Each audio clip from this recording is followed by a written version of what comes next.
It's a beauty. We're done. Hey, howdy ho, Lions fans. Welcome to the Detroit Lions podcast. This is episode 587. The official Detroit Lions podcast for Reddit. We're doing it live. I'm your host, Chris. And with me is my good friend and co-host, Michael Gray. How you doing, brother? I'm good, man. That was more exciting than I expected it to be, but all's well that ends well. And 5-2 is a nice spot to be at the bye. And now they can get, I don't know how many people back. A lot. More than they started needing back, actually, when the game began. So, yeah, good. All good. I was told there would be a shootout. Yeah. Just that hamstrings, apparently. Oh, man, we got a whole lot going on. We're going to talk about the game. We'll get Coach Campbell and Jared Goff's post-game presser. The roundtable will take your calls and a whole lot more. Mr. Gray, you ready to go, my man? Let's go. Let's kick this off and break it down. How about them onions? Woo! Big, bold, blue onions on Baker's face. Man, oh man, oh man. How about the animations? The Monday night animations I can usually live without. Oh, God, and all of the effort they tried to put into the action figures, and the only thing anybody's going to want to talk about are the onions. There was some stuff like the Deep Dark Abyss book, right? I mean, it was the kneecap. Like, I mean, it was. But the onions. The onions were the onion star of the show. They were Sonic and Knuckles of that one, yes. The fact that they gave him blue balls, we can talk about that later. But it is what it is. I'm just telling you, man. That is probably the best graphic I've ever seen on the Lions on any game. Every one of them is derogatory. It's falling apart cars. It's all kinds of stuff. But oh my God, it was complimentary. Well, it's nice not to have a Ford assembly line graphic. That's what it always is. It's always the assembly line graphic. Yeah. And so they went in a different direction, and so credit to them for that. But yep, man, what an amazing place to be. 7 games in with the bye week. Lee McNeil comes back. You've got some reinforcements coming, some guys coming back off the IR. And to be sitting at 5-2 when we all looked at this schedule to start the season, it feels it's not a best case scenario. 7-0 is best case scenario if my public school math powers are any good at all. But 5-2 feels pretty good. Yes, pretty good. Yes. There for the chat. There you go. All right. No. It's a good time. They rocked and rolled, and these Tampa Bay Buccaneers are not a team. They came in a legit 5-1. I mean, they're a good team, and they did that without Mike Evans all season. And to come back and have Evans for a little bit and play their game, it just happened to be in Detroit. That's all they got. It wasn't a shootout by any stretch. Both defenses were strong. Vita Vea, man, what a guy to have. Although I'm glad we have McNeil. Watching him come back was something to behold, bro. He was in beast mode from the first quarter, and I don't know how many holding calls he could have had. But 54 was causing a mess there in the middle for sure. Oh yeah, Mark Daly. Offense played like they lost all starters in a position group, and the defense played to bail them out. Yeah. Let me ask you this: does Nick Whiteside get a game ball? Fuck yeah, 100%. It's exactly what I was going to say. I give him a game ball for sure. As a matter of fact, it's time to revive the Seatbelt Gang. I'm going to update the graphic on that. Seatbelt Gang is back, baby, and fucking Jack Campbell's getting a shirt. I was just going to say, we got to throw one to 46 because he tried that. Then even he was laughing himself up. So. I mean, that's where they were, though. Your middle linebackers got to run pass coverage because everybody's on the sideline working out cramps and whatnot. Yes. Loretto, did it feel like we were playing not to lose? Did it feel like we were playing not to lose? No, it felt like Tampa Bay makes life really difficult for this offense. Let's not forget last year. They had, 460 plus yards of offense. They were 1 for 7 in the red zone. This is what Tampa Bay did to the Lions last year. Todd Bowles he's got some bad juju for this offense. And if you give him a quarterback that can't run, and let's be honest, I mean, Jared Goff's not going to win any foot races. If you give him a quarterback like that that's got to live in the pocket, he can make life miserable for you. And he did again today. Yeah. Yeah. Whew, man, this is really something. A game that it took all game to feel like we really had it. Even at 24-9, you felt. Yeah, because I watched the Denver game yesterday. God help me, I watched that Denver Giants game yesterday. Yep. 33 points in the fourth quarter. They only needed 15. That's a touchdown, a 2-point, and a touchdown, and that's not out of the realm of any offense's possibility. So yeah, it was a way more of a white knuckle ride than I thought it was going to be. Yeah. We got Donkey Kong Super Bowl or bust, baby. He's back. We didn't get many Super Bowl or busts out of Donkey Kong last year.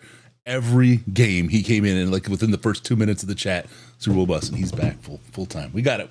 We got it this year. We weren't getting any of that action last week after the KC game. So yeah, rough one. Yeah. The defense out here was absolutely the shizzle. Just talking about, one of the things. Look, I think everybody needs to get themselves a mullet, whether it's a wig or the mullet, and show that proud, because Arthur Mullet played his ass off out there, and no one heard his name before today. And then you got Ratledge on offense also, right? So you got mullets on both sides of the ball. Run with it, man. Oh my God. Yasin. And then, my God, Whitefield, right? Whiteside, sorry. Thinking of the PFF Whiteside. Whiteside. His hands were on balls all night, and for once they weren't the kind that you get penalized for. That was fantastic, man. It's fantastic, his play. This kid. All the secondary. I mean, all of them were out there. Harper was out there making plays. Amik has got the peanut punch is back, and it belongs to Amik Robertson. He's laser guided with that thing. It's amazing to see the way those guys were playing. Not an ounce of fear to them. Came out like the game plan was understood, like they were supposed to be the starters, and like everybody with a jersey with a number that is sitting in the stands wasn't on the sideline somewhere on the bench. And all of those guys you're missing both safeties, you're missing both corners, you're missing everybody in that secondary. And nobody told the backups because they came in and played really, really well, man. Absolute credit to Kelvin Shepard and the way he had those guys ready to go. Yeah. Jeff Merrill. So does Morton have a favorite stepchild running back, or is he just using the back that would best fit the defensive scheme? Jeff, thank you for the super chat on that one for sure. I think that he's using the back that fits the game plan, and they're dictating the game to the defense. At first I was confused, but when you get a guy with the speed that Gibbs has, just the threat everywhere he goes, and you decide, you know what, fuck the red zone, we're going to score from our own 20, and you wipe out a defense for over a half with him, and then you bring out a bowling ball like Montgomery, you just are beating the shit out of that defense. They have no chance against something like that. 100%. I mean, that's it. Aaron Pfeiffer live. Thank you for being a member of the channel. He's got the recording here live from Ford Field. That's fantastic. Fox hits a beauty. I've never heard chants that loud on TV, and Refs You Suck was like, holy shit. Ford Field, Detroit, I love you. I absolutely love you. In that moment, we were one. We were absolutely, you, me, all of us, we were one in that time, and that was some of the best shit I've heard in a long, long time. Yeah, they let him have it. I mean, there was not going to be a lot of room for that after last week and all of the controversy. And Lord knows I've had to mute the mentions on a couple of different tweets of mine because they got invaded by Kansas City fans who apparently don't understand that they were given the game. Like, take the gift. If you're given the game, take the gift. It's fine. I'm not even going to pretend to be mad. If the rest want to give the Lions a game, I'll take it. It's fine.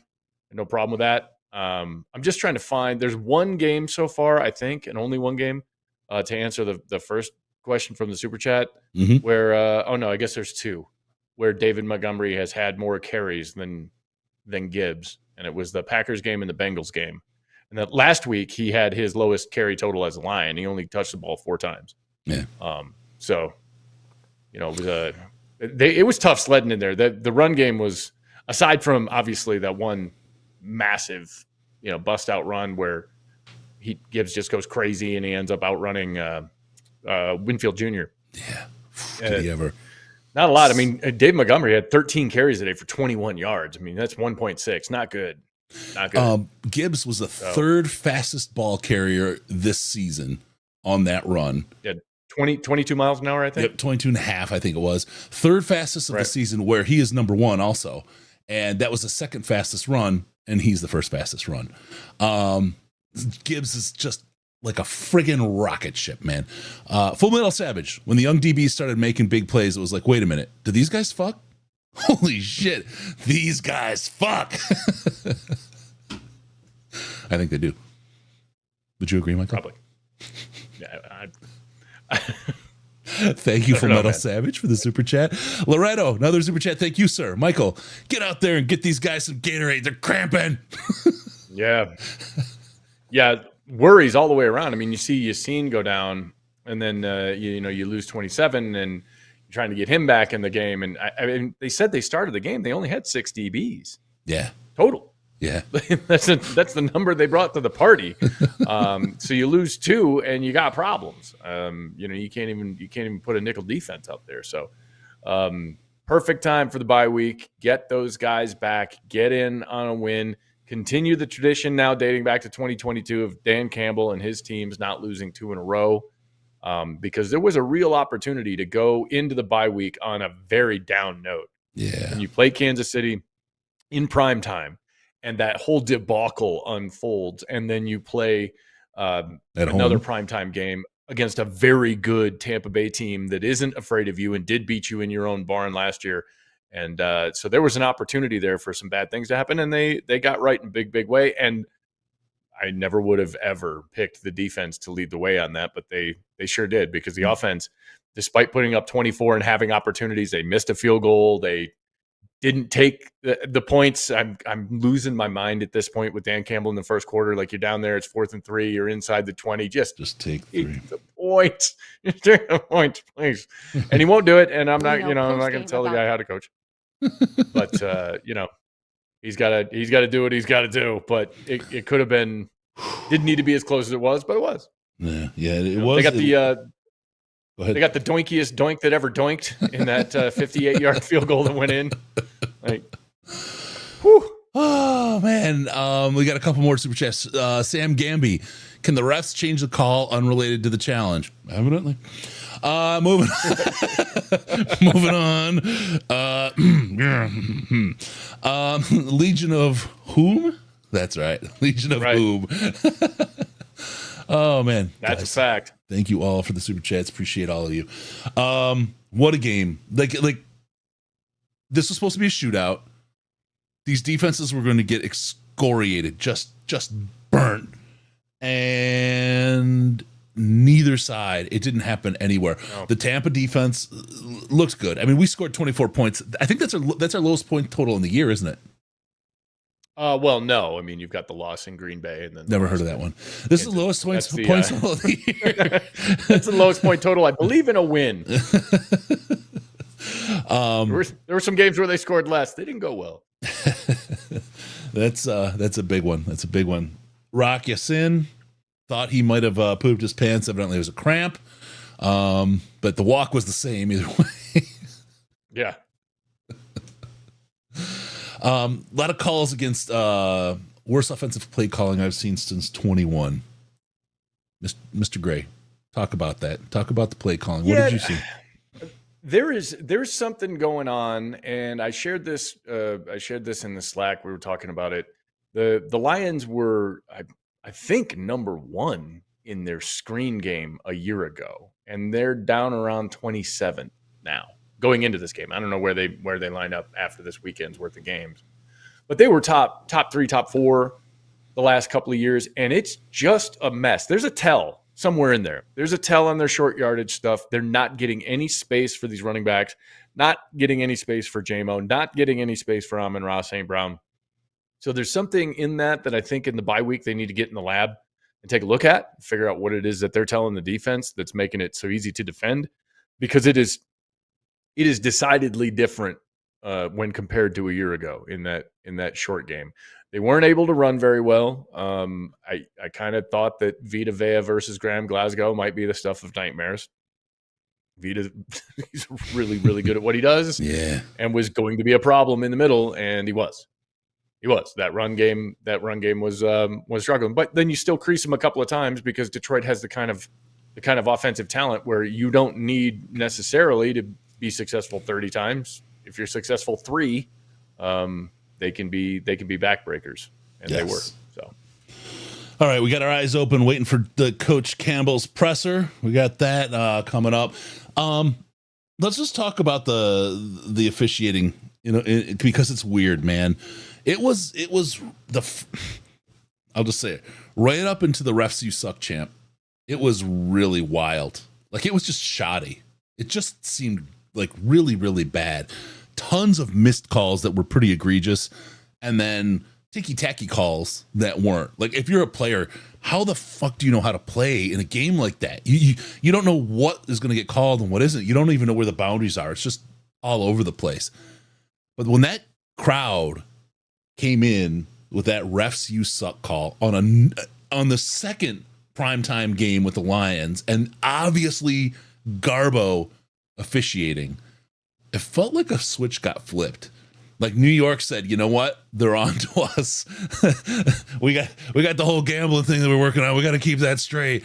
There's too much money in it. Let's quiet them down. That takeaway that they gave to Mullet. Yeah. I don't know, man. I don't know that you overturn that. I think it was an interception. I'll just tell you that. I just don't know that you overturn that after you had the call. The guy's arm was in there, the offensive player's arm, and Ty goes the off. I was like, and even the change in the play after the challenge thing, I was like, that's not like this. I love that it went our way. Awesome.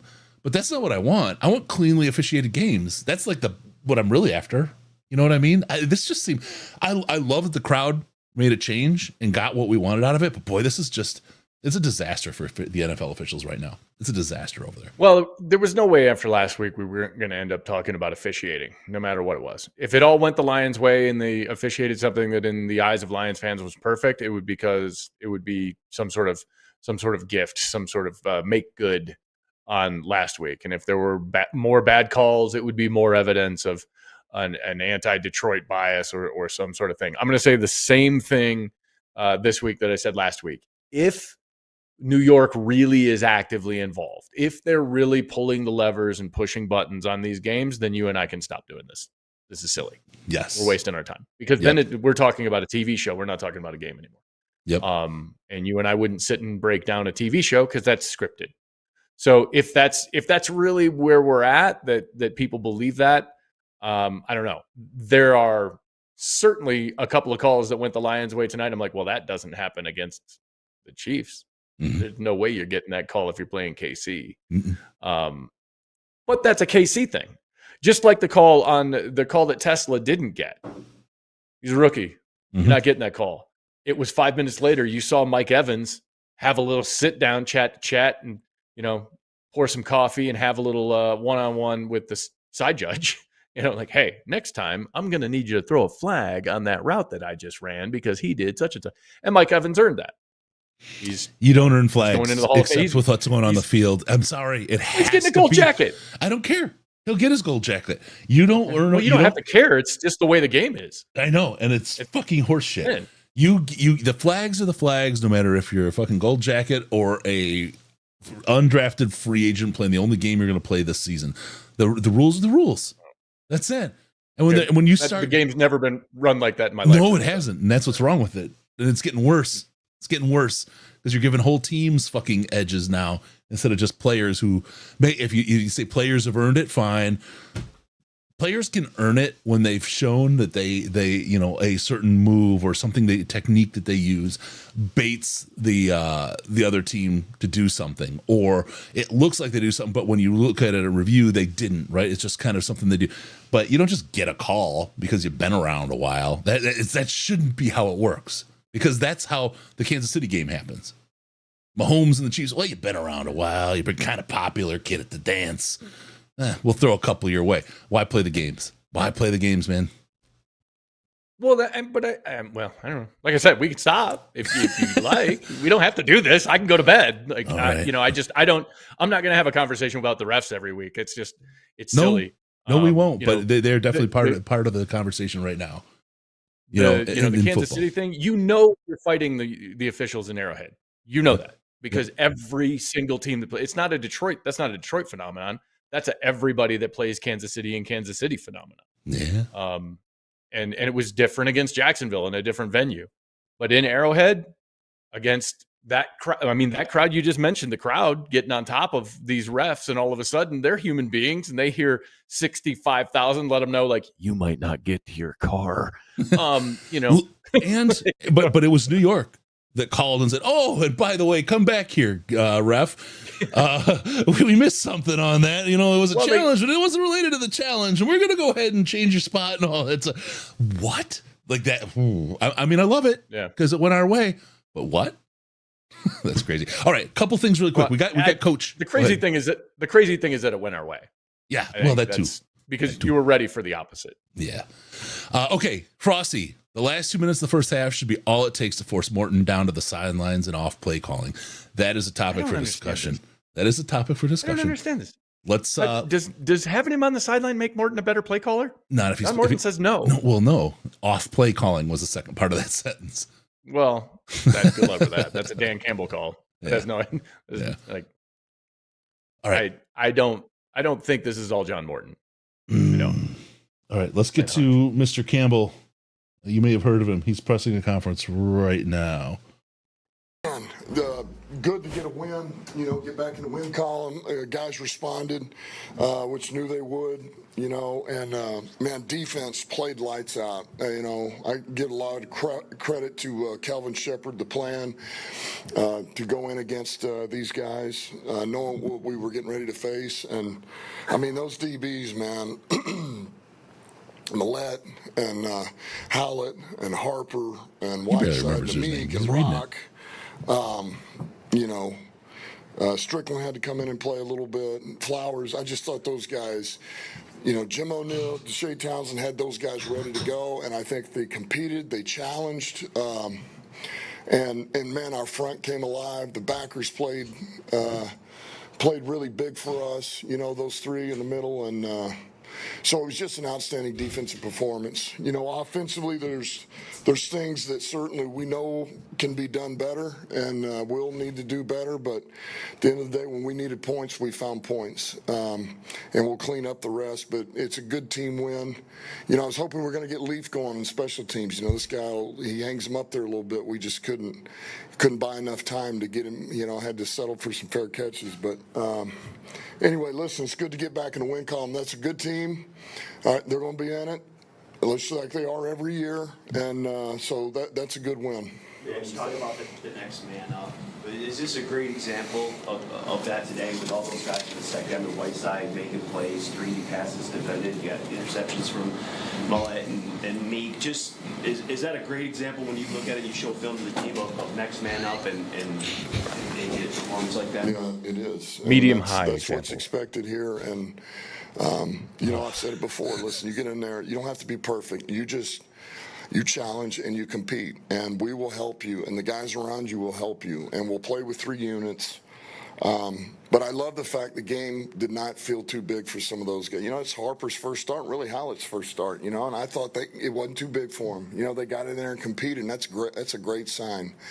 We did some things. We put a Meek on an island a little bit, and I thought he really answered the bell. We put our linebackers on the island a little bit, answered the bell, but, I was proud of all those guys. It was really good, really good. Dan, you said how did it feel to win a game this week when your players didn't feel healthy? Lost 2 straight games in 3 years. especially when you bounce back. It seems like you bounce back after high-profile losses. What do you attribute to not having a losing streak in 3 years, especially bouncing back from big losses? Well, I hate when you guys ask that because it's like the kiss of death is coming. Yeah. Listen, we got a special group. We got a special group of coaches and players, and I just think they're competitive. They want to win. They're able to really focus on what needs to be fixed, what cost us the loss the week before, and simply keep it in that department, man. Keep it in that compartment. Don't make more of it than needs be. Don't lose confidence. Just fix it. And I think that's where our guys are really special, man. We just go to work. We fix it. They've always been that way. And then the lights come on, man, and guys show up. St. Brown showed up. Josh showed up. That defense showed up. Hutch, Mac. It's great to get Mac back. Wow. Jack Campbell. I mean, our guys show up. So it's good to win. In the game, you didn't take advantage of every opportunity on offense. How big was it to have Gibbs as such a difference maker? Jesus Christ, man. These are terrible. You felt like this was coming. You felt like that this has been building, and as he gets in better shape and starts getting his feet under him, starts getting a feel of it, starts breaking some tackles, you just feel like every week it's gotten closer and closer. And tonight was the night where he busted one of these out of there, and there'll be no looking back. I mean, I think he's just going to continue to do this. So our O-line did a good job, in areas of getting into the second level. Certainly, we got to continue to improve there, but man, that's all you got to do. If you can get him to the second level, he'll do the rest. And we're fortunate because our O-line can open some holes in, and we have receivers that block. So the rest is up to him one-on-one with a safety. I love this chat. You knew your guys would respond. How could you know that? We don't even know their name, as most people. Most fans don't even know who they are. Because you don't know ball. So confident you had the right guys to throw in there. God. When I'm saying that, I'm talking about our team. They're part of it. About the defensive backs in the secondary. Yeah, well, you're talking about though bouncing back is that what you were talking about? No, you said you knew your team, these guys would respond. And I thought you were talking about the secondary, but the whole team as well. Yeah, that's what I meant, the whole team. But, I mean, as far as everything goes back into everything is not about the DBs, It's about the linebackers, and it's about the DNs and the D tackles and the quarterback and the O-line and the punt returner.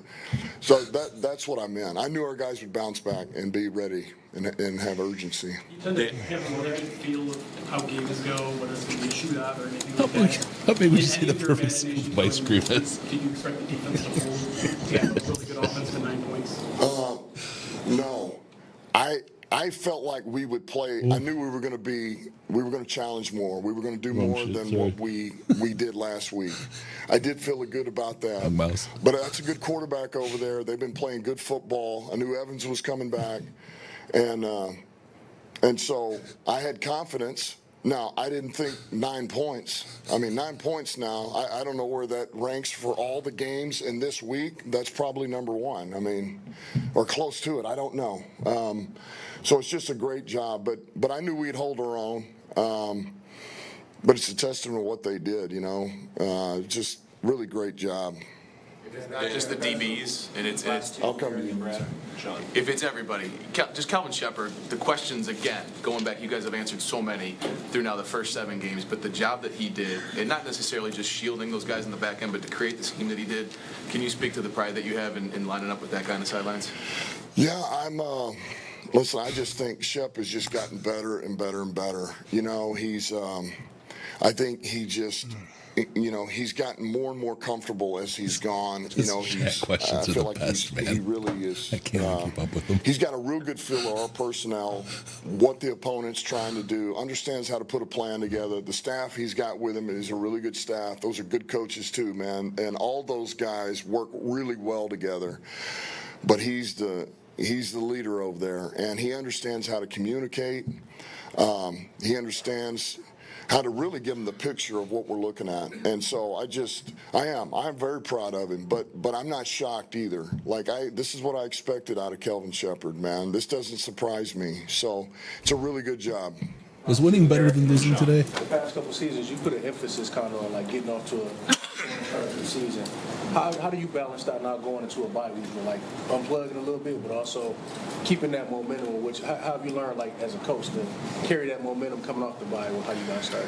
Man, just focus on the moment you're in. Like, hey, man, you got this. We're gonna clean it up, and you're about to get 5 days off.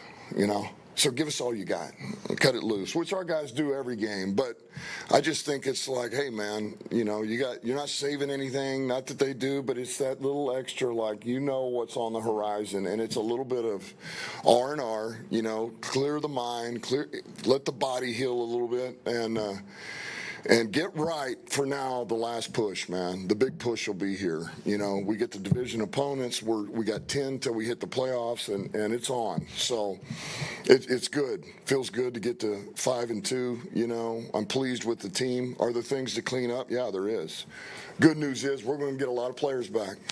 You're going to start to see players start coming back over the next month, and maybe a few you've heard of. So that's encouraging. You know, so while we're only getting better and better, we're going to start getting some of our players back too. Last question. Speaking of getting players back, Dan, you talked about how the front came alive. Can you speak to the presence of McNeil and just the way he pushes the pocket from the middle, which seems like the kind of the most effective way? Makes a huge difference. Can you just really, repeat that sentence I just said? If we could, you push it. Anybody would tell you that with a quarterback, man. If you can push it in the middle,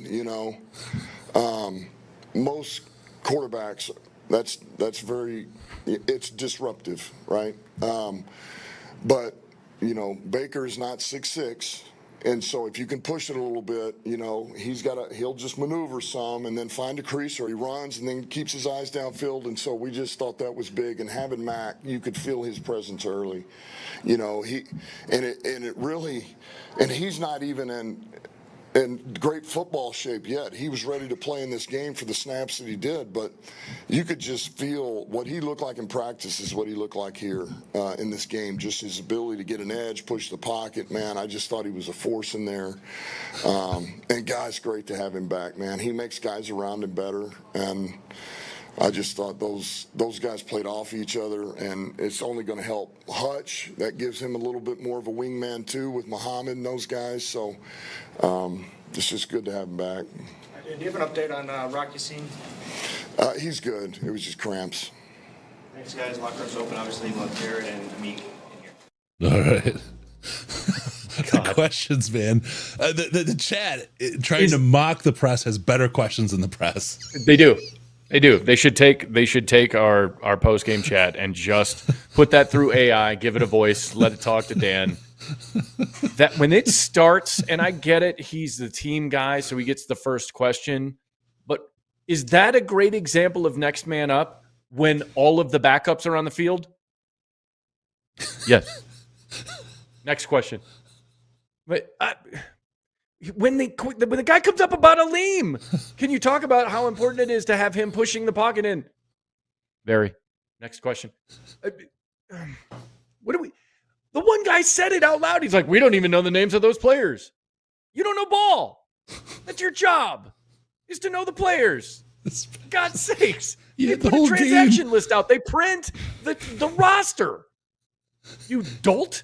You had the whole game to research the names from the press box because you had the roster in front of you. You need to learn five. 5 new names, the whole secondary. One of them, Meek Robertson. You should have his name memorized. Dan, I haven't bought that guy's jersey. Can you tell me who he is? What are we doing? What are we doing? What are we doing? It's to the point where he's like, what? Okay. Anyway.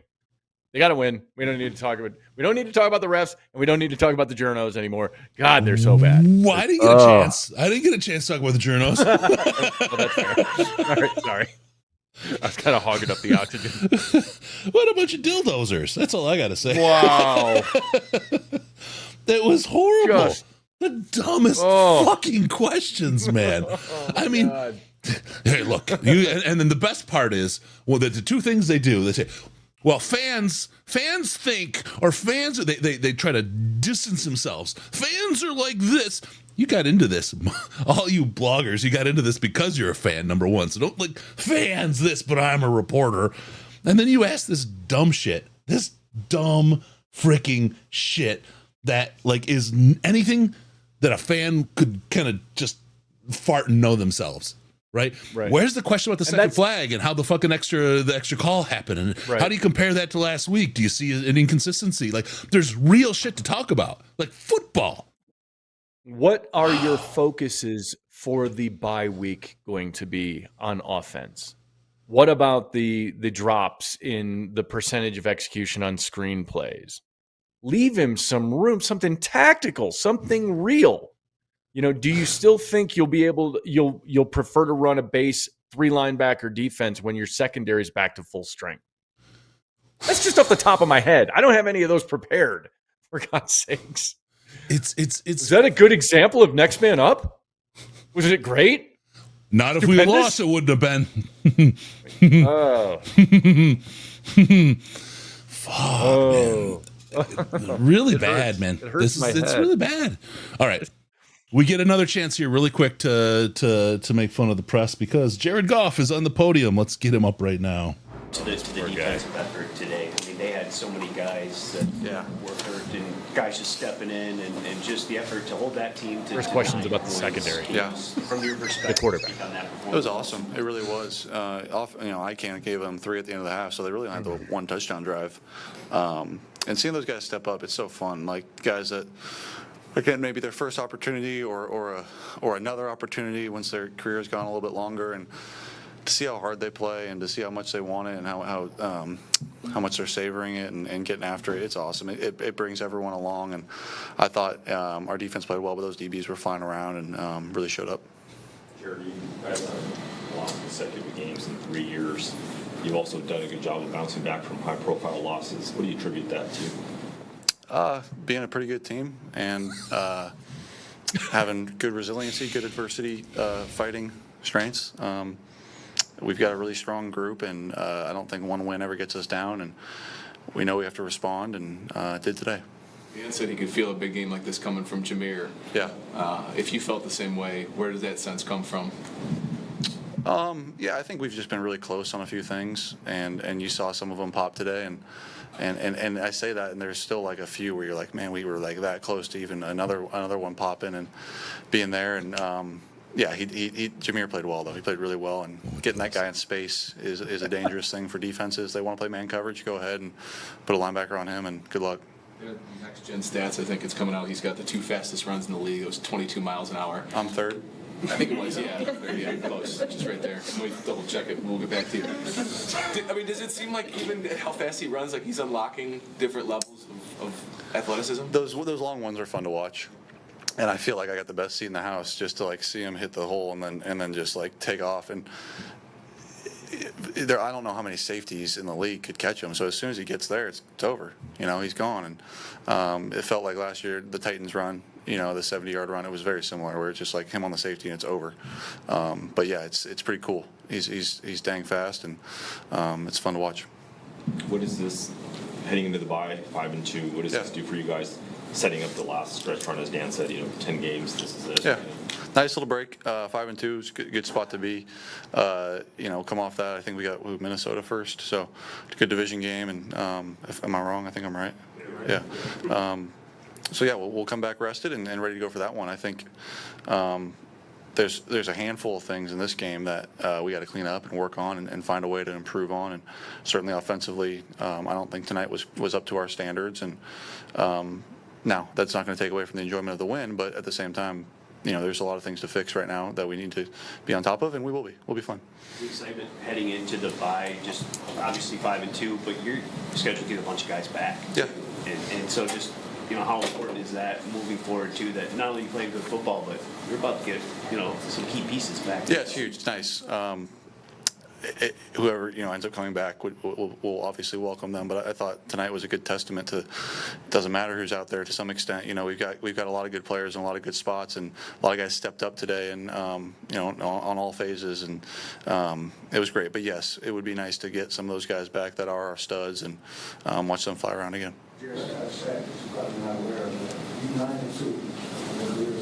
They just told me that, yeah. So, just for you, why do you feel like you've been so successful? Oh, I don't know. I've been on some pretty good teams and had some pretty good success. Wins gets attributed to the quarterback stat a lot, but it's really a team stat. And yeah, it's cool. It is cool, but I feel like our team shows up in prime time regardless. Monday night, Sunday night, Thursday night, Thanksgiving. Anytime it feels like that is kind of our nature. Do we win all of them? No, but we're dang good on prime time, and it's fun to play in front of a pretty big crowd. I know you're on the other side of the ball, but what does it say about this franchise that guys like Hallett, Whiteside, Mallett are able to step in and not just be ready and go, but make plays? It's so cool. It really is cool, and it's cool for me to see. These are guys that have been on scout team against me for certainly all this year, training camp, and even parts of last year, and then seeing them to get a chance in a game and do their thing and play well and make big tackles and make big stops. Man, it's awesome. It's fun. It's really cool, and I'm proud of a lot of those guys for stepping up the way they did. What do you attribute some of the offensive struggles against Tampa? Their team that play you guys pretty good every year. They're good. They're dang good. I think their defense is hard to plan for, regardless of how good your offense is. And I say that still saying that there was a lot that we left out there. I was really, really disappointed in how we handled a lot of those turnovers in plus territory. We should have blown that game open, really, and we didn't. We let them hang around, and our defense kept standing up for us, and that was great. But there's some of those moments and situations that we need to get better at. We have to, and we will. I'm not worried about that. We got the right group and the right guys that know what needs to be done. But some urgency in some of those spaces that need to improve. You talked about that. You left some stuff out there, the turnovers. Yeah, it's an ugly 24, and we'll take it. But you have the second best scoring offense in the NFL. Does this just kind of speak to where the bar is? I think so. I think our bar is so high. We've got such good players. We've got such a good O-line. I like to think I do a pretty good job. We've got such great skill players. We expect more of ourselves when our defense is playing that well. And I say that, of course we're happy with the win, but getting the ball in plus territory that many times, we need to get points out of it, and we weren't good enough in that section today. Thank you guys. Good. Thanks, guys. All right, there we go. Now, by my rough count, the quarterback of the Detroit Lions got 4 questions about the Lions secondary and 1 about Tampa Bay's. That's unfair. Yeah. How do you feel about the backup secondary while you were over staring at your iPad trying to figure out how to do offense? Eduardo, we've already mentioned a couple in the last press. Just when they had the coach on that we would have asked. We had fine questions. They were a heck of a lot easier. Like, what would you have done? Or how does that compare? That change of the call on the challenge this week to the change last week. Does one feel better than the other? How do you explain what the NFL is doing in New York? That's a good question. Nothing. Not even a word about it. No, I want to know how you feel about winning and how you feel about not knowing the names on the other side of the ball on the secondary. How do you feel? How does it feel to win a game against a team that could be a playoff team? One question about struggling against a Todd Bowles defense. One. When you had last year as the template with over 400 and however many yards of offense and struggling in the red zone, which was a thing, again, struggling in the red zone. I don't know. Silliness. All of it. Oh, my God.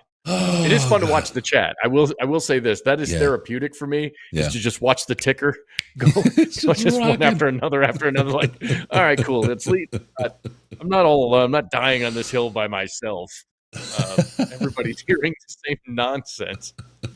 Oh man, Kirby's guys. memes were great. The Amik hands wrapped in foil.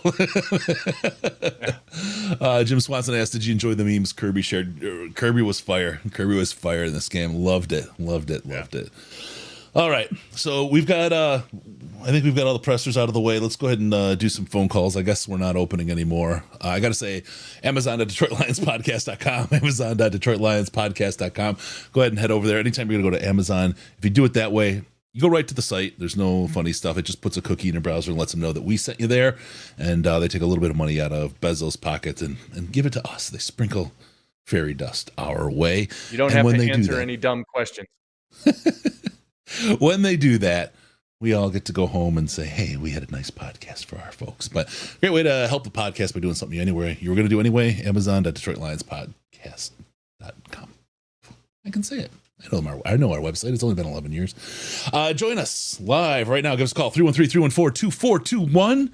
Give a ring, 313-314-2421. What could go wrong? Never goes wrong. Flounder. The ticker is good for Gray's ticker.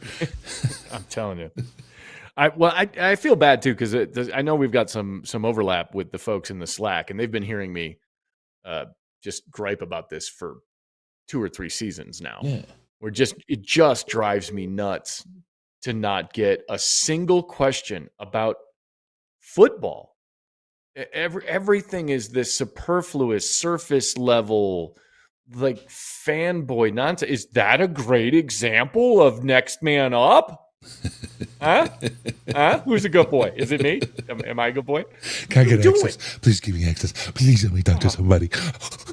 Hey, we got a caller. Or worse than that, the guy that asked the same question to everybody because he's already written his article and he just needs to plug in a couple of quotes. Yeah. So you get the repetitive, the guy from the Freep who's got to ask again and again about how do you guys explain not losing back-to-back games? Yes. Well, he's already got that article written. He just needs something from Dan and he'll go in the locker room and he'll ask the same question and you'll see it tomorrow when they do the YouTube wrap up of all of the in the locker room interviews. It's just so lazy. Yes, it is. And to your point, the fans are smarter than that, and that's what really pisses me off about it the most, is that if there's any assumption that the fans are stupid and that they deserve this level of performance from the people that they're given access to, that the team is given access to, then that's the part that's really insulting and silly. Can I get ahead of something really quick? I just Sure. want to. I think I got this. Who we got on the phone? It's your boy Mo from the Creek. Mo, how you doing, man? I'm all good. Your line, I think Pete Headset is tapping your line again. Buddy, I hear you just fine. I got to get the Mo music out though, because you're really, really quiet. We got more bugs in the phone system again this week. No, we can't have bugs in the phone system. Mo. I can make out what you said, man. How about them Lions, baby? Yeah, baby. Can you hear us now? Yeah, I can make out what you're Nope. saying. All right. It's a little space ballish, but I can make out what you're saying. It's always spaceballish, man. What do we got? What do we got, man? Tell me about what you're feeling out there. Oh man, I'm feeling lovely, man. I'm not a fan of the fourth down play calls. I don't like the deep throws when we only need like 2-3 yards. I'm just not a fan of it. I do a cross route and be done with it. But other than that, we balled out, baby. Yeah. All right. I'm trying to fix this, bro. God dang it. This is making me angry. Can you hear us? Can you hear us better now? Nope. Oh, nope. Man. All right. I got a way to do this. I think. Let me see how I can do it. I'm going to make it work. God, this pisses me off. I think it's this laptop is dying. It's got a... Need to talk to your guy in IT. I slap myself. Mike, talk about some numbers really quick. Give me like 2 minutes or a minute to do some production, and then I got you covered, all right? Well, and yeah, there'll be more of this. My thing will be a day late coming up this week. But I do think the the way that the defense performed, you look at the performance of Tampa Bay's offense and the way they were chugging along at 5-1. And it wasn't just that this defense hung on. They held them to 251 yards, and almost all of that was in the second half because the first half was just straight domination. The fact that they were able to hold Tampa Bay to 41 yards rushing, make them completely one-dimensional. You've got Baker Mayfield throwing 50 passes and still ending up with fewer yards through the air than Jared Goff did, who threw 29. So the pouring back through this, and I'm going to do more of this tomorrow when I'm not sleep deprived, but pouring back through this, the numbers for the defense are pretty stark. I'll be curious to see, and I wish anybody, I don't care who, would have asked Dan about it. Maybe they will later this week. What they're going to do with the offense and some of the things that have stalled out. They've obviously, they're still performing at a high level, but I think you heard it from Goff right there. They can be much better. They left a lot on the field for a victory of this kind of margin. You win by 15 points, and it could have been 35. Yes, but they've got to find ways to, whether it's the way they're blocking it up, whether it's a tell in the formations, and I think there's something to that with the screen game for sure, because it doesn't matter which defense it is, they're all sitting on top of it. It doesn't matter what their personnel is, it doesn't matter what team they're playing, they're all sitting on top of it. So there's some of that, but man, oh man, the defensive numbers in this game are going to be fun to go through when we get a chance. Yes, sir. I think we got the phones working. Yes, sir. Boy, crystal clear, baby. All right, there it is. Look at that tech support. You ain't too drunk off your ass. You got a little sense to fix the line. Yeah. I figured it out. I figured out what was wrong last week and this week now, and it'll never happen again. It isn't the broke-ass laptop with the mouse that don't work. How you doing, Mo? I'm good. I just wanted to make sure you wasn't running Windows Vista. No. No, man. I never passed XP, bro. XP or die. Yes, sir. Yes, sir. Like I was saying on the last call, man, I'm not a fan of the deep throws on 4th and 2 and 4th and 3. Just do a simple cross route and be done with it. That's my only take from the game. I don't like them 4th down calls. Just get the short yards. We ain't got to throw it, 15 yards down the field. But other than that, we balled out. Yes, we did, and you're right. Even on 3rd down, they're pumping those balls deep. I not a fan. Like it's really out of character. I'd love to see them do that on 2nd down after like a 3-yard run. That's where I want to see that action, right? I don't like playing it that way. I just don't like what I'm seeing when they pull that, because it never works. Right. But for Shep to have that defense rocking like they was like 12-year vets, they did an awesome job with preparing for this game. And I was like, man, that looked like Tyrone from 7 Mile. That looked like Chris from 8 Mile out there. Just picking up everybody. I gotta tell you, you see these guys out here running like this and playing like this, and I feel like, man, maybe I got a little secondary in me still. That Whiteside can't be too much faster than me, right? Right. I think I see you out there for a couple plays. There we go. Getting the D line right. Yeah, there you go. You know where I play. I used to be a linebacker. We're more tackle now. Yeah, I seen Mike out there in the backfield, fastest white boy alive. No, I'm slow for mayonnaise, dude. It's bad. I give Via de Vea a run. I'm moving at the speed of smell. Yeah, right. Yeah, I had my Lions juice rocking. Had a couple puffs for every score. I had to take a couple puffs for for the turnovers and the way they was punching the ball, punching that ball sack. Yeah. Can't punch the ball sack, right? Got to win one way or another. Yeah. Oh, man. Let me see if I got it. They did their thing. They did indeed. They did indeed, man. Oh, God. All right. Well, let's talk about this a little bit. We got... Yes, sir. What are we, 5-2 now? 5-2. Ooh, and, top of the division? Rest up for the bye week because we're going to have a stretch. Top of the division, right? No, you're still behind Green Bay, even with the 4-1-1. What? But they're 5-2. Oh, because they only got one loss. Yeah. But the ties. Oh, I hate ties. The good news is you got Thanksgiving. Like kissing your sister.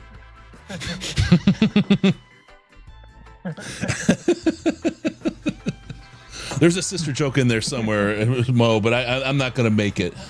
Got Kevin in here crying about the about the jokes tonight. It's late on a Monday night. I think the word vulgar might have been thrown around. Oh, my pearls, my pearls. All right. Hey, when the Lions win, baby, Detroit Lions podcast turns to Cinemax After Dark. You know, it get crazy up here. That's right. So now what are you going to do next week? You've got a whole week of no Lions. You got no reason to be puffing. But we know that ain't going to go by, right? Well, I'm a Wolverine fan, so this is Michigan State week. So at least Saturday will be glorious for me because I think we're gonna kick their ass. That's worth 2 days. That's 2 days worth right there. So at least half that house is go green. I like that. Half the house is go green. That's a T-shirt.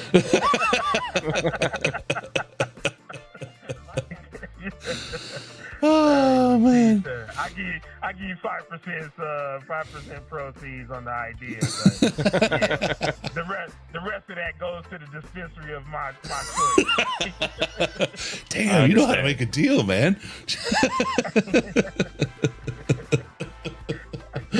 Oh well, we got in the chat here, Brian. He says Mo is the unofficial third host at this point. Hell yeah, baby! Great. Paperwork out.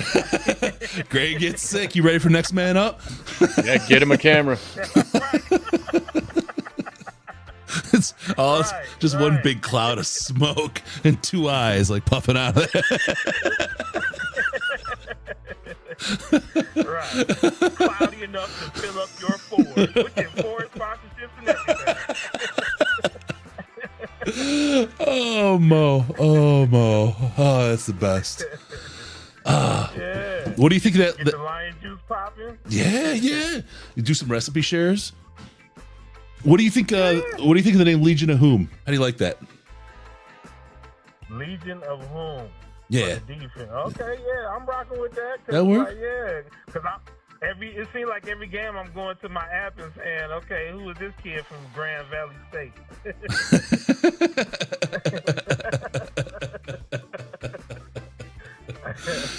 Oh man! All right, hey Bo, we are gonna let you go, brother. We got other people trying to get in, and now that we got all these things, these phones working, we got to use them. I don't mean to take up the line, but you know it's a party every time your boy calls. So much love, Lions Nation. Smoke them if you got them out there, baby. All right, Bo, we'll talk to you, brother. Love, brother. We'll see you. Peace. All right. There we go. All right, Mike, I promise we're going to have good calls from now on. Not that Mo isn't a good call, but you're looking for something a little bit more, I know. Well, I'm doing math. Let's see. That's the face I make when I'm doing. It's consternation. Looking at some things, pouring over some numbers. All right. This offense has got some work to do in the bye week. Yes. The more I look at it, it's going to be the splash numbers are going to be Jahmyr Gibbs had 17 carries for 136. He actually had 16 carries for 58. So all but that one. That's just a tick over 3.6 yards a carry, save for that 78-yarder. They have to fix that. Yeah. They have 100%, to fix that. 100%. It didn't matter whether it was him or it was David Montgomery, because he had 13 for 21. He was 1.6 yards per carry with a long of 6. Yep. That's just not the run game that the Lions can function with.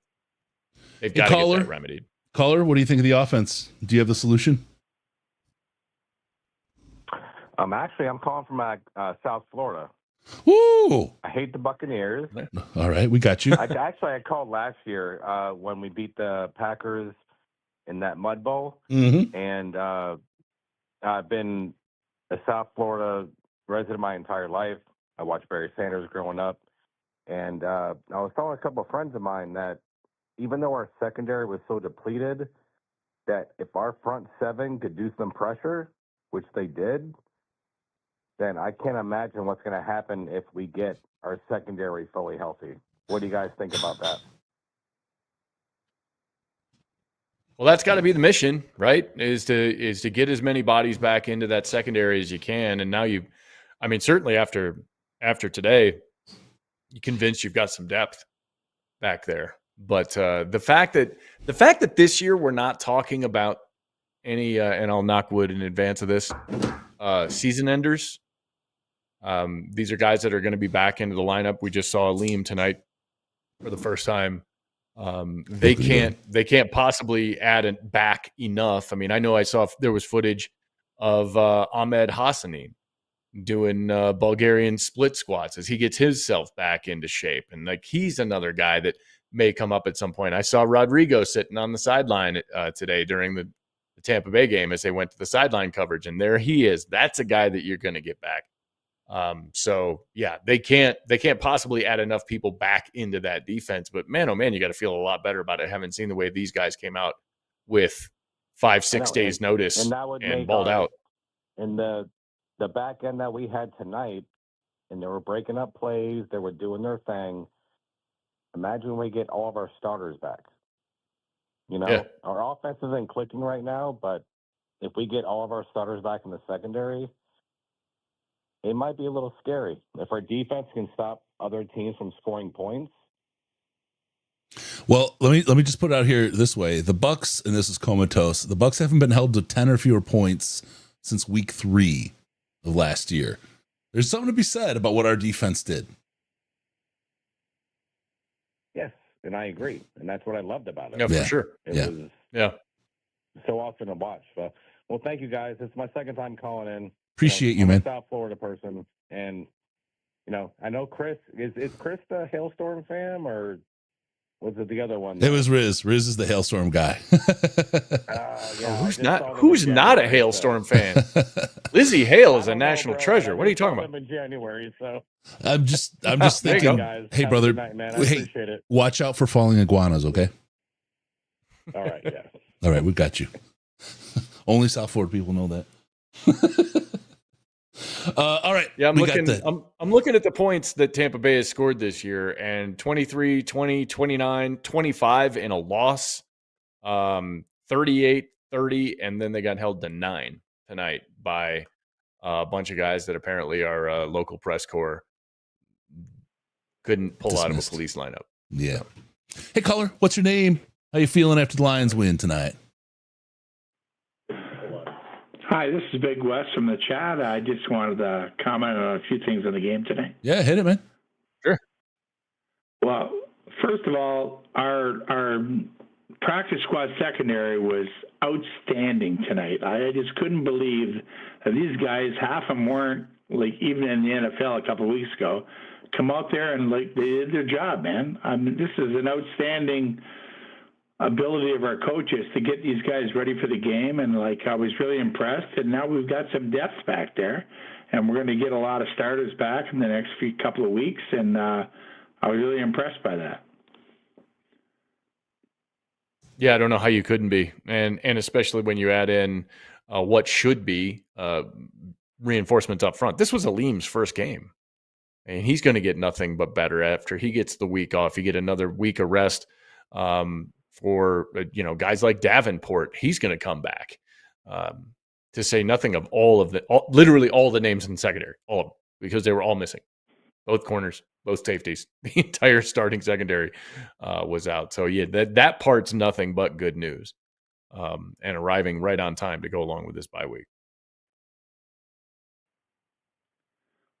Yeah, I Did we agree lose Wes? 100%. And like, Oh, we're there. going to get like Rodrigo too, and like some other guys on the D line, maybe even Pascal if he ever plays a football game again. We'll see. But I mean, like a lot of the injuries this year are not season ending like last year, and so it's nothing but positive looking forward. As long as knock on wood, we don't get any like season ending injuries. It's not going to be like last year. I think this year we can really come back and do it. Yeah, 100%. I think this is. I think there's a lot of growth that this team needs to go through. I don't think the wins are beyond their capabilities. I think we've seen some good stuff with injuries in place. I think the one thing that concerns me about the Lions this year, if I think about them in the broader sense, is I don't know, other than maybe the Ravens, that they've really put a complete game together. And now here we are, week 7?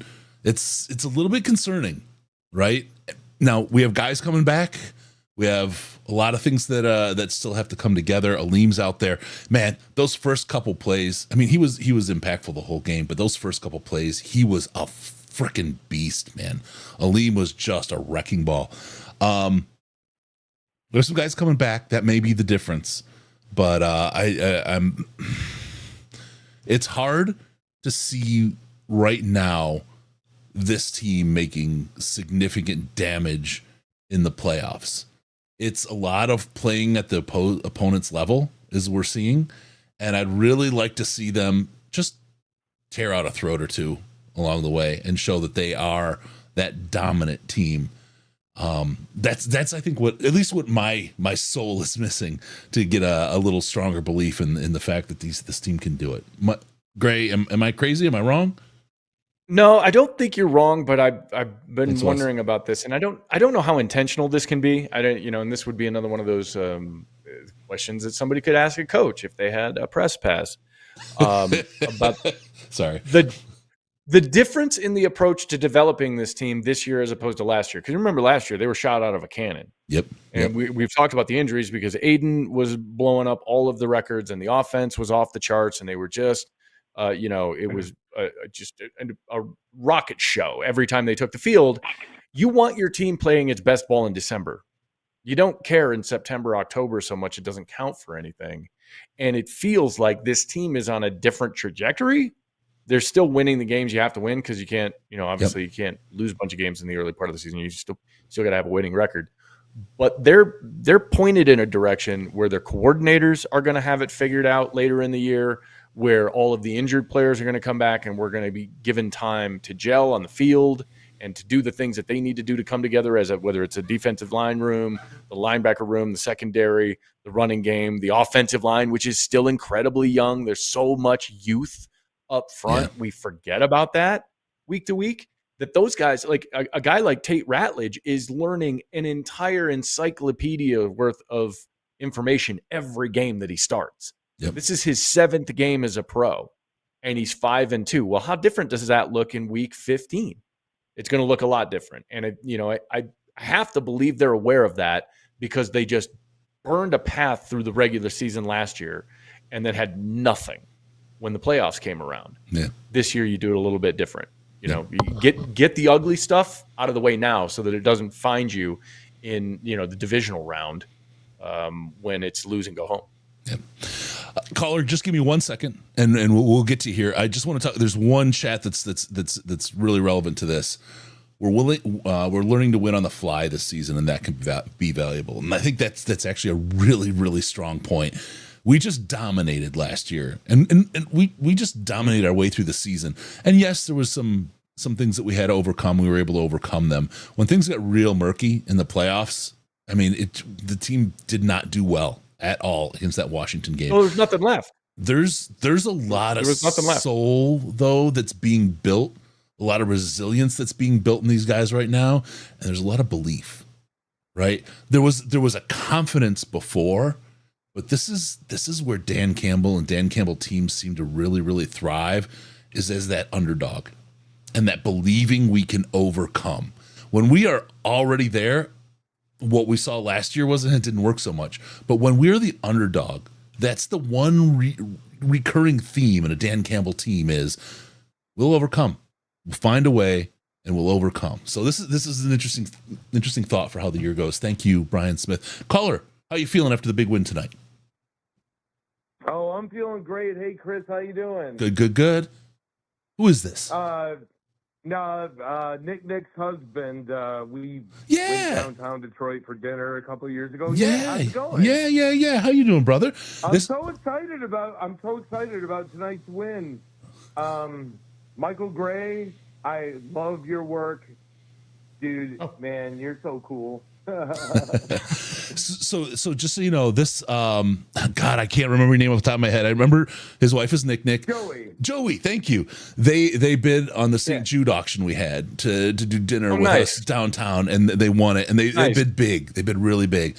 We went downtown. We had dinner together. It was really fantastic. Really fantastic couple. Great people. Really cool to have you call in, Joey. How you doing, man?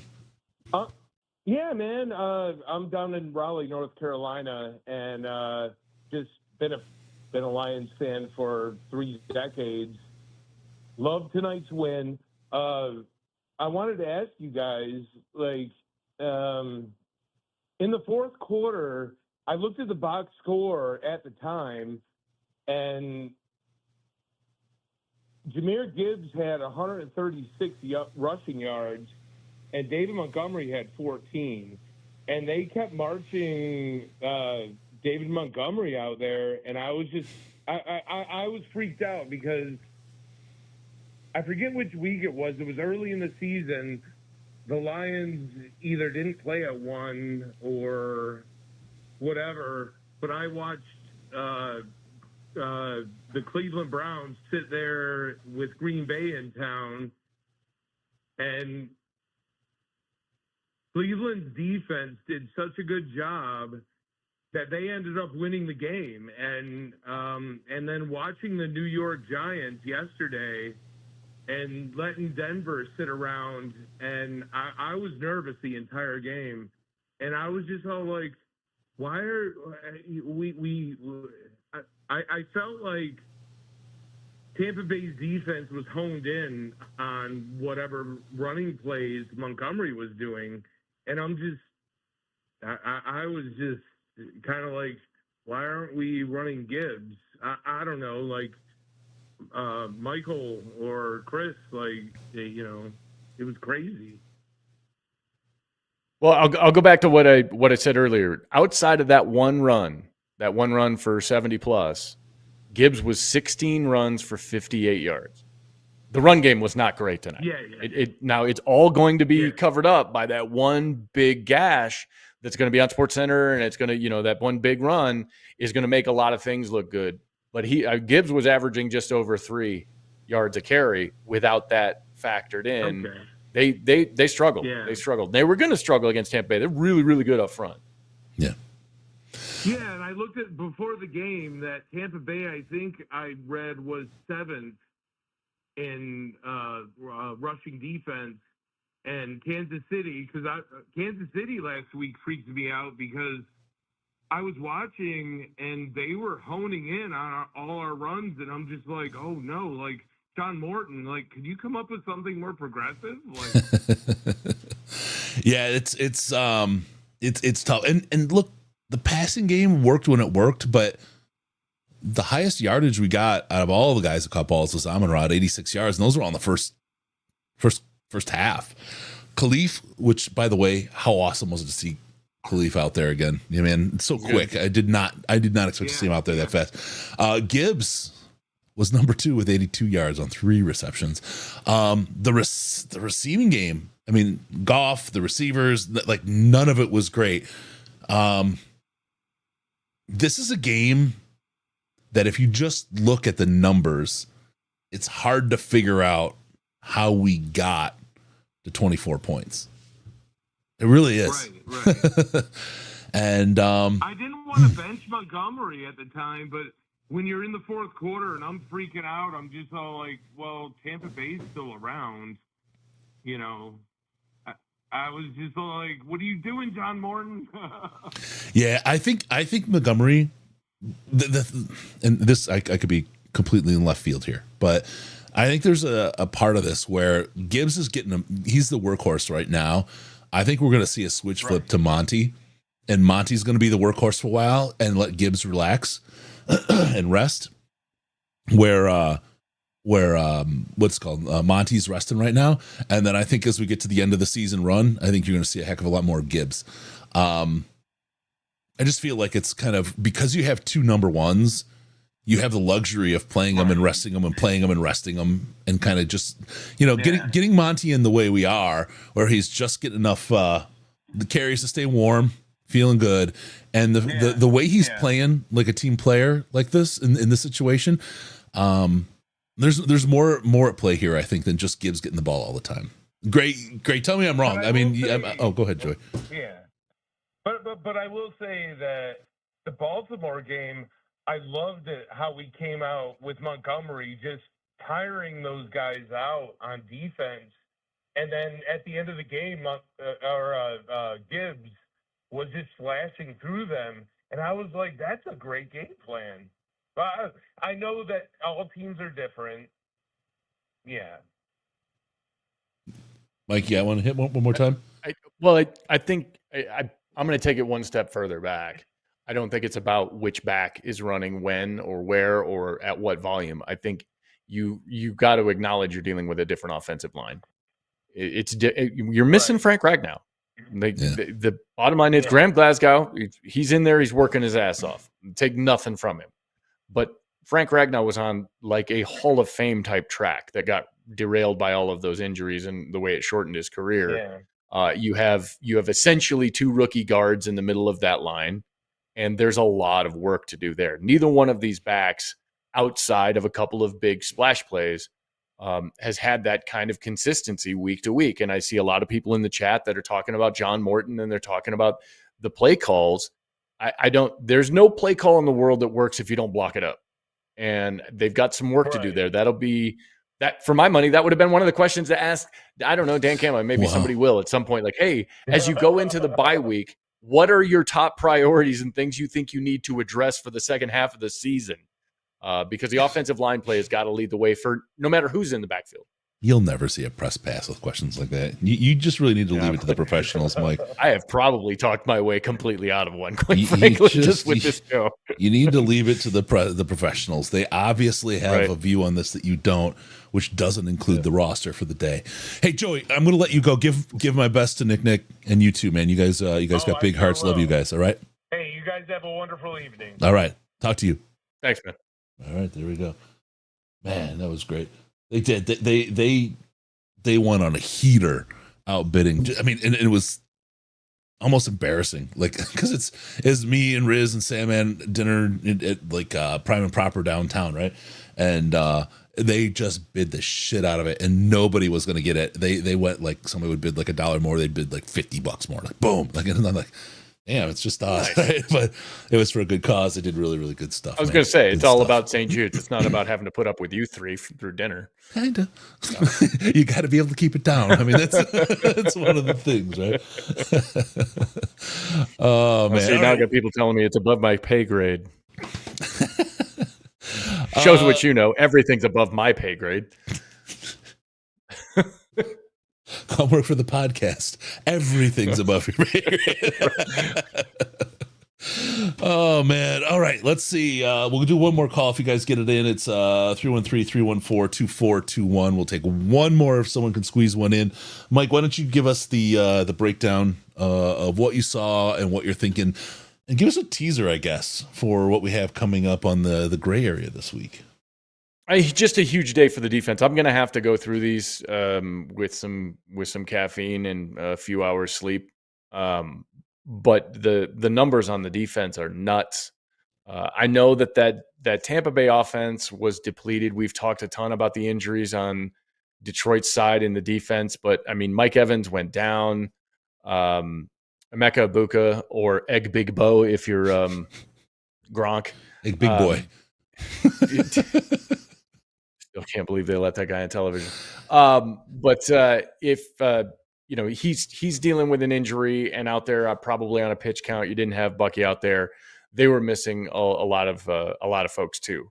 But man, oh man, just a great defensive performance, and something going back to what we were talking about that they didn't have in the quiver last year when they got to the playoffs. They were one-footed. If the offense couldn't boat race the other team, they didn't have a chance. We've all seen it now. They released the video of the team meetings and Dan Campbell talking his team up and like, it's on you guys to do it. If this is a template that the defense can step up and win the Detroit Lions a couple of games down the stretch, this offense has got a lot of footing to find. And if the defense is going to give them the time and the room to do that and get better themselves, because they're going to get a bunch of people back, about a half dozen by my count, are going to come back into that defensive lineup. You now have depth you didn't have a year ago. Those are the things that I get excited about, because the complexion of this team was flawed last year when they entered the postseason. They were fielding half a squad with all of the injuries. If they have a defense that can go out and perform the way they did tonight on a big stage in a big moment, that's exciting, because then you've got a team that isn't just fun to watch, but is a real problem week to week to play, because they can get you a number of ways. All right, hey caller, we can hear you. The 231 area code. Turn down the background noise, and we'll get you on here in a second. Just want to give everyone a shout out for the like and the subscribe. Please hit that for us if you would.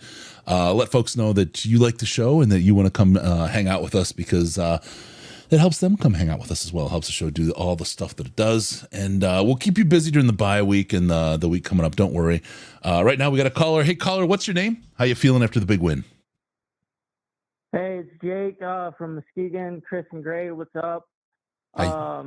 I've been second-time caller, I think. I just wanted to talk to you guys about a little bit about the defense. Yeah, lay it out, man. So, do you think that this scheme is, or I don't know, I just felt like we were seeing a little bit more zone with some guys helping like double teams and stuff like that. Do you think that might be something we do a little bit more in the future? I know we're going to get our guys back and we like to play man, but I feel like in some ways it can help. Shep was awesome tonight. I felt like he did a lot of things to help the young guys, but I also think Aleem was huge. Just that D line and everybody up front. I don't know. I was really happy to see those young guys come out and play some good football. It was something to watch. Yeah. Oh, absolutely. Go ahead, Mike. No, I think you're talking about matchups. When you're talking about whether it's running zone, staying base, and man, you're talking about matchups. That's going to be dictated not just by the opponent's personnel and their offensive attack, but by your personnel and whom you can put on the field. So yeah, again, credit to Kelvin Shepherd. Whatever he had baked into the game plan this week was chef's kiss. Much like the Baltimore game. Came out, that Ravens game felt the same way. Different plan, but good one. Yeah. It kind of gave me the feels of that Vikings game last year when we were depleted, and I don't know. I just felt like if we could do more like that. We like to play man, and I get it. It is what it is, but I don't know. Sometimes I just feel like it helps having I felt like Baker's been the hottest quarterback in the league, and we made him kind of. I don't know if it was the D-line and Aleem coming back, what it was, but he just didn't know really what was going on. I don't know. I felt like we did a really good job. Yeah, I saw it in the chat with Aleem, Rodrigo, and Jack in the middle. I mean, you talk about Vita Vea is great, but he's a single player. That threesome, boy, you can cover a lot more ground. Anzalone on some pass coverage, not as tight this year as he was last year, but still looking pretty decent out there. This D still's got wheels, man. It's incredible. It's incredible. If there's one thing we've learned from Dan Campbell's first season as a coach, he's not worried about going deep on that secondary because he has to. And it seems like every year we're just rotating through the secondary players, and they just keep stepping up. And I guess for our point, from our side, we don't do as good a job at talking them up as we do the O-line, because it's the same, walking wounded that's been through the O-line camp is who's stepping up now. Oh, Graham, move to another spot, right guard, left guard, center, wherever, just go in there and play the game. Pretty crazy how this team's able to work through all these injuries like this. Yeah, I think it's a credit to Coach Campbell too, just getting his staff right. And everybody talks about the O-line week one and how young we are there, and who's going to play here, who's going to play there. I don't know. Even last year, I think it helps, but just not having everybody on defense and everything like that, I just feel like this team's ready to rock and roll, and it don't matter. Next man up is a true thing here in Detroit, and I just feel like, man, it's crazy how much fun watching these guys every week is. It's unbelievable. Yeah, you nailed it, brother. I don't know if there's anything else to say after that. I appreciate you. Thank you for calling, man. We will check you out after the next game. To that North NFC North page on Facebook. Yeah. Fans, keep it on them, because hey, they talk too much crap, and I'm getting sick of hearing it. Let's go. There you go, man. All right, thank you, brother. We will talk to you on the flipper. All right, not only is next man up a real thing, but this was a great example of it. Yeah, we know that because Dan got asked about it to lead his post-game press conference. Did he think? Did he feel like? Did he feel like it was a good example of next man up? Well, was it a great example of next man up? Oh, is that a great example of next man up? Yeah, that's a legitimate. That's oxygen that got burned. Anyway. But you know what? The one thing it does do is and this is, from the last show during the week, it gives the coaches an opportunity to monologue, because you just have stenographers sitting in there and they want to be liked. Their whole world is about being liked. So let's just throw out something that they like, and maybe they'll throw me a bone later, but I can let him monologue, and then he'll appreciate me as a person, because I guess. I think most of these guys would appreciate a chance to talk about football, but maybe they're into their feelings. Nah, I think they are. You look at Dan. I mean, he's a very big feelings guy. Right, obviously. Hey, Gray, could you work next man up in your next feature? I want to make sure it gets proper coverage. I think that's been done. I think we're set. Just so you know, that's more direction than I've given you. Who would the next man up be anyway? Would it be Ash? Can we get him out of? Can we break him out of Edmonton or wherever it is he's hiding away? And before he goes into the deep freeze. God. Yeah, he hasn't got long, man. I had 5 inches of snow at my place last week. He's north of me, so. Oh man, yeah, a lot of stuff in the chat. Rip for Ace Frehley, we'll miss him. It was a lot of fun. Detroit Rock City. With all that, let's call it a show. Mike, I appreciate you again, man, putting up with all my silliness. Don't forget about us on Patreon, patreon.com/Detroit Lions Podcast, patreon.com/Detroit Lions Podcast. $5 or more a month in there gives you access to the Slack. That's Gray, that's Bish, that's Brown, that's Riz, that's Ash, that's all the crew. A couple, like 400 some people there hanging out and having a good time. The game chats, good time, good stuff. People seeing things that I didn't see first time. Great time, worth the $5. If you give less than $5, that's okay. We appreciate it, but you won't get access to the Slack. Make sure to follow us on Twitter at the Michael Gray. He's got that on Blue Sky and Twitter and Threads and all the places. Grandma's house, all those places. The Michael Gray, and also DET Lions Podcast on the X and all the other stuff. That's where you get all the info about the show and what's going on. So make sure you check that one out as well. And every now and then you get some wonderful quips from yours truly. Give us a call, 313-314-2421. Leave a message, and we'll rock it out with you. We'll get you on the shows. If you leave a message and we like it, seemingly the more inebriated you are, the more likely we are to play those messages.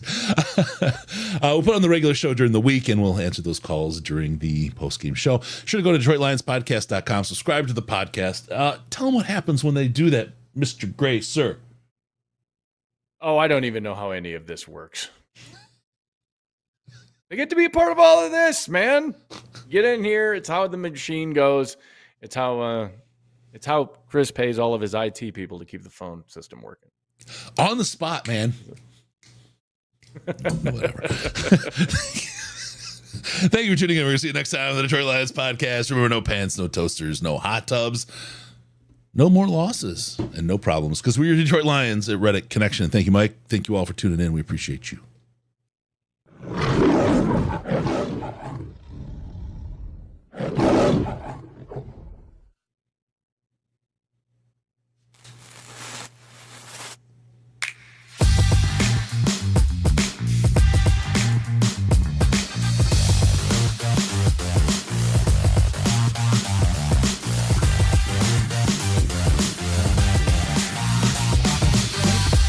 Wow, wow.